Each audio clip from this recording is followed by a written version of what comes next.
wanted to use really sure.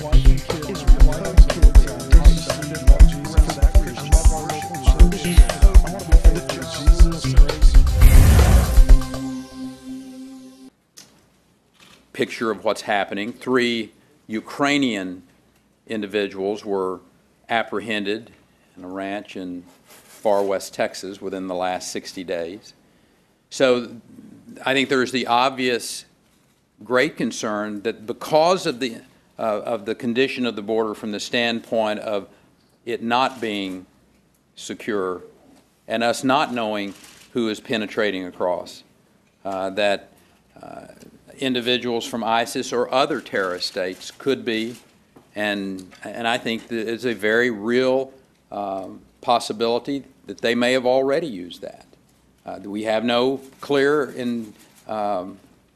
evidence of that, but your common sense tells you, when we've seen the number of criminal activities that have occurred, and I'm talking about the assaults, the rapes, the murders by individuals who have come into this country illegally over the last 5 years, that the idea that they would not be looking at and managing any of those types of attacks from that region is not a good place to be.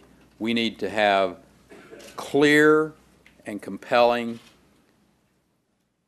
forces, both law enforcement and otherwise, on that southern border to send the message that it is secure. The border can be secured. It requires boots on the ground.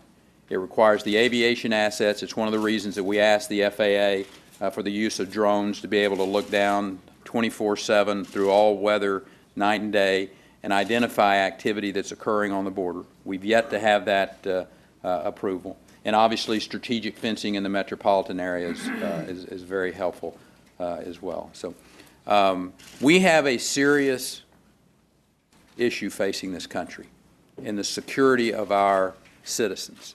We need to be very vigilant. We need to be using every authority that we have. The President needs to be engaged in using his presidential authority, and Congress needs to engage in securing this country, because I will suggest, as I said in my remarks, until the border is secure, there will be no conversation in this country about any immigration reform. Americans do not trust Washington to deal with comprehensive immigration reform until that border is secure. Thank you. They said we actually have time for one more question. All right. So we're going to even Great. it out, and we'll come right here to this young lady. Thank you. Hi, Governor. Thanks for taking time to take the questions. I actually have one political and one policy question for you. First, sorry, Casey Hunt with NBC News.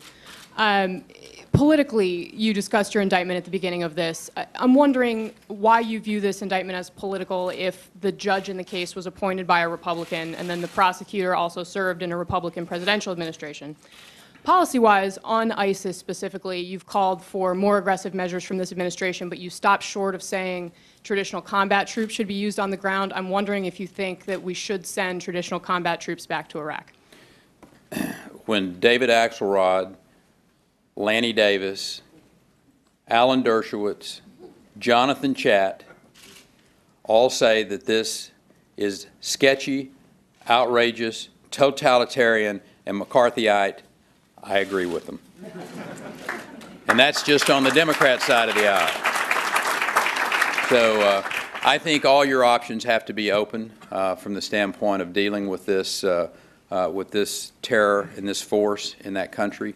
I think signaling to your enemy what you are not going to put on the table is very, very bad, both strategical and tactical errors by this administration. We need to have all of our options open. It is too important to Jordan. It is too important to Israel. It is too important to the interest of the West in that part of the world to not stop ISIS. They are not going to stop in that region of the world. They need to be eliminated. They need to be eliminated now. Thank you all.